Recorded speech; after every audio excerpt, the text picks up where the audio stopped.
அளவுக்கு ஒரு இம்பாக்ட் கொடுத்தாங்க. ஒரு வார்த்தைகள் மேம் இங்கிலீஷ்ல தான் பேசுவீங்கன்னு தெரியும். இன்னைக்கு எல்லாருக்கும் வணக்கம். எனக்கு இன்னைக்கு ரொம்ப சந்தோஷமா இருக்கு.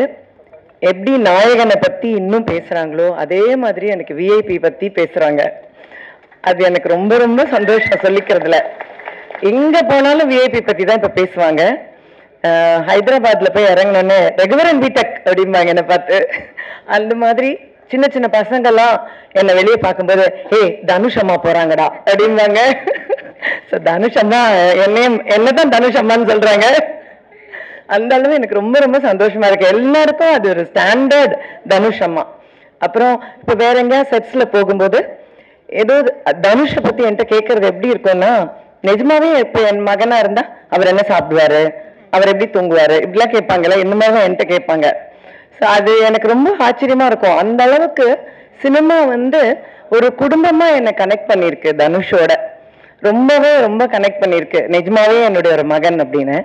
இந்த செட்ல இப்ப பவிஷ் தான் எனக்கு மகன். செட்ல பவிஷோட நடிக்கும் போது தனுஷ் கிட்ட அந்த ஒரு பொறாமையை நான் பார்த்தேன். ரொம்ப தமாஷா இருந்தது. மடியில பவிஷ படுக்க சொன்னதே தனுஷ் தான். படுறா அப்படின்னா படுத்தோன்ன, டேய் நான் படுக்க வேண்டிய இடம், சரி சரி படு அப்படின்னாப்புல. அந்த மாதிரி அதெல்லாம் எனக்கு ரொம்ப சந்தோஷமா இருந்தது. எல்லா மொமெண்ட்லயும் அவருக்கு என் அம்மாவை நான் உனக்கு கொடுத்துருக்கேன், சரி போனா பிறகு கொஞ்ச நாள் அந்த சந்தோஷத்தை நீ அனுபவிச்சுக்கோ, அந்த மாதிரி இருந்தது. ஸோ எனக்கு இந்த படத்துல நடிக்கும் போதும் எப்பவுமே தனுஷோட ஒர்க் பண்ணும்போதும் எனக்கு அந்த அம்மா ஃபீல் ரொம்பவே கொடுத்து என்னை அம்மாவா கொண்டாடுற ஒரு ஆள் தான் தனுஷ். இதுல நான் ரொம்ப ஒர்க்ல என்ன தோணும் அப்படின்னா, ஒரு நாள் கூட என்கிட்ட இப்படிதான் நடிக்கணும் அப்படிதான் நடிக்கணும் அப்படின்னு சொன்னதே கிடையாது. என்ன டப்பிங் பண்ணும்போதும் சரி, நான் எப்படி பேசினாலும் ஓகே ஓகேன்னு சொல்லிட்டே இருப்பாரு. நான் சொல்லுவேன், நிஜமாதான் சொல்றீங்களா இல்ல எனக்காக சொல்றீங்களான்னு கேட்பேன். இல்ல நிஜமாவே நல்லா இருக்கு அப்படிம்பாரு. ஸோ அதுவும் எனக்கு ரொம்ப பெருமையா இருக்கும். இன்னொன்னு எல்லாரும் அவரை பத்தி பேசும்போது மல்டி டாஸ்கிங் பண்றதை பத்தி பேசுறாங்க இல்லையா, நான் நோட்டீஸ் பண்ணது என்னன்னா அவர்கிட்ட ஒரு பெரிய டிசிப்ளின் இருக்கு. அதாவது இந்த காலத்துல அது எத்தனை பேருக்கு இருக்கு அப்படின்னு எனக்கு தெரியல. பயங்கர டிசிப்ளின் இருக்கு. இத்தனை மணினா அத்தனை மணிதான், அந்த மணிக்கு கரெக்டா வரணும், இத்தனை மணிக்குள்ள இது முடிக்கணும்னா அத்தனை மணிக்குள்ள முடிக்கணும், ஒரு ஆர்டிஸ்ட் இத்தனை மணிக்கு அனுப்பணும்னா அத்தனை மணிக்கு அனுப்பணும். இதெல்லாம் எல்லாரும் நினைக்கிறது இல்ல. ஆனா அது தனுஷ் நினைக்கிறாரு. ஒரு லொகேஷனுக்கு ஒருத்தர்கிட்ட நான் உங்களுக்கு 3 hours கொடுங்க அப்படின்னு கேட்கிறாருன்னா கண்டிப்பா 3 hours அனுப்புறாரு. இது ரொம்ப ரொம்ப ஆச்சரியம். அந்த மாதிரி அந்த ஒர்க் பேட்டர்ன் பிளான் பண்றது, எப்படி வேலை செய்யறது. ஒரு டப்பிங்கெல்லாம் தனுஷ் வரணும்னு அவசியமே இல்லை. ஆக்சுவலி நிறைய டைரக்டர்ஸ் வர்றதே இல்லை டப்பிங்க்கு. ஆனா இது வரைக்கும் அந்த டப்பிங்க்கு கூட வருவார். சின்ன ஆர்டிஸ்ட் பேசுறத கூட அவர் நின்று பார்த்து எப்படி பேசுறதுன்னு கரெக்ட் பண்ணுவார். அதுதான் அந்த டெடிகேஷன். ஸோ அந்த மாதிரி ரொம்ப டெடிகேட்டடா ரொம்ப ஹார்ட் ஒர்க் பண்றதுனாலதான் ஜெயிக்கிறாரே தவிர, நிறைய பேருக்கு அவர் ஜெயிக்கிறத நினைக்கும் போது அவருக்கு என்னன்ற என்கிட்ட கேட்டிருக்காங்க, அவருக்கு என்ன மேம், ஆனா அவருக்கு ரொம்ப கஷ்டப்படுறாரு. அதான் உண்மை. ரொம்ப கஷ்டப்படுறனாலதான் இப்படி ஜெயிக்கிறாரு அப்படிங்கிறத நான் கண் கூட பார்த்திருக்கேன். ரொம்ப கடினமான உழைப்பு, ரொம்ப சின்சியர், ரொம்ப ஹார்ட் ஒர்க். ஸோ அதனால எனக்கு என்னை பொறுத்த மட்டும் அவருக்கு நிறைய நல்ல ஆயுசு, ஆரோக்கியம், நிறைய மன நிம்மதி, சந்தோஷம் இது ஆண்டவன் கொடுக்கணும் அப்படிங்கிறது மட்டும்தான் என்னோட பிரார்த்தனை.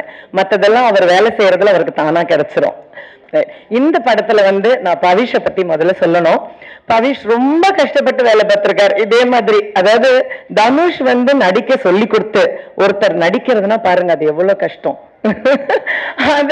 அது பவிஷ் பண்ணிருக்காப்ல இதுல. அதாவது ஒவ்வொரு சீனுமே சொல்லி கொடுக்கும் போது அவ்வளவு போராடி கஷ்டப்பட்டு பண்ணியிருக்காரு பவிஷ் இதுல. அண்ட் அதுக்கான வெற்றி கடவுள் அவருக்கு கண்டிப்பா கொடுக்கணும். ஏன்னா அதை நான் கண் கூட பார்ப்பேன். பார்க்கும்போது அங்க நான் சொல்லுவேன், நிறைய தடவை எங்களுக்குள்ள சண்டையெல்லாம் வரும். அப்ப தனுஷ் திட்டுவாரு பவிஷ. நான் தான் சப்போர்ட்டுக்கு நிற்பேன். அந்த டிப்பிக்கல் மாம் ரோல் தான். நீங்க பேசாதீங்க அப்படின்னு என்ன பிடிச்சி தள்ளி வச்சுருவாரு. நான் பவிஷ் கூட போய் நின்று பவிஷ் கிட்டே பேசிட்டு இருப்பேன். நீங்க என்ன அவன்கிட்ட பேசிட்டு இருக்கீங்க, என்கிட்ட பேசுங்க. இப்படி நிறைய லொகேஷன்ல நடக்கும். ஸோ பவிஷ் ரொம்ப பாடுபட்டிருக்காரு, ரொம்ப ஹார்ட் ஒர்க் பண்ணிருக்காரு, கடினமா வச்சிருக்காரு இந்த படத்துக்கு. ஸோ அதுக்கான வெற்றி அவருக்கு கண்டிப்பா கிடைக்கும். I wish you all the best for that. அப்புறம் இந்த சின்ன சின்ன பிள்ளைங்க எல்லாருக்கும் என்னோட வாழ்த்துக்கள். எனக்கு இவங்களை பார்க்கும்போது ரொம்ப சந்தோஷமா இருக்கு. ஒவ்வொருத்தருக்கும் கடவுள் நல்ல ஒரு என்ட்ரி கொடுத்துருக்காரு. உண்மையில இந்த மாதிரி ஒரு சூர்யா சொன்னதுதான் உண்மை. இந்த மாதிரி கேபி சார் படத்துல எல்லாம் ஒரு நிறைய அப்பெல்லாம் ஜெயசுதா, ஜெயபிரதா, ஸ்ரீபிரியா எல்லாருமே ஃபர்ஸ்ட் படமா வருவாங்க. அந்த மாதிரி இவங்க எல்லாம் உட்கார்ந்துருக்காங்க. எனக்கு அதுதான் ஞாபகம் வருது. ஸோ அந்த மாதிரி இவங்க எல்லாரும் பெரிய ஸ்டார்ஸா வரணும்னு நான் ஆண்டவனை வேண்டிக்கிறேன். கண்டிப்பா உங்களுக்கு பெரிய வெற்றி கிடைக்கும். என்னுடைய வாழ்த்துக்கள். அது இல்லாம இந்த டீம் ஸ்ரேயாஸும் சொல்லணும், இந்த டீமும் சொல்லணும். எல்லாரும் ரொம்ப ஹார்ட் ஒர்க் பண்ணியிருக்காங்க. அதாவது நல்ல வேலை வாங்குற ஒருத்தர் கிட்ட இருக்காங்க எல்லாரும். அதனால தனுஷ் கிட்ட வேலை செஞ்சா கண்டிப்பா வேலை செஞ்சுதான் ஆகணும். ஸோ இந்த டீமும் கடுமையா வச்சிருக்காங்க. ஸோ இந்த டீமுக்கும் என்னுடைய வாழ்த்துக்கள். ஸோ மியூசிக், இந்த குரூப் எல்லாருக்கும் என்னுடைய வாழ்த்துக்கள், என்னுடைய blessings. And I really wish that this becomes a great hit. So my great wishes to all of you. Thank you so much.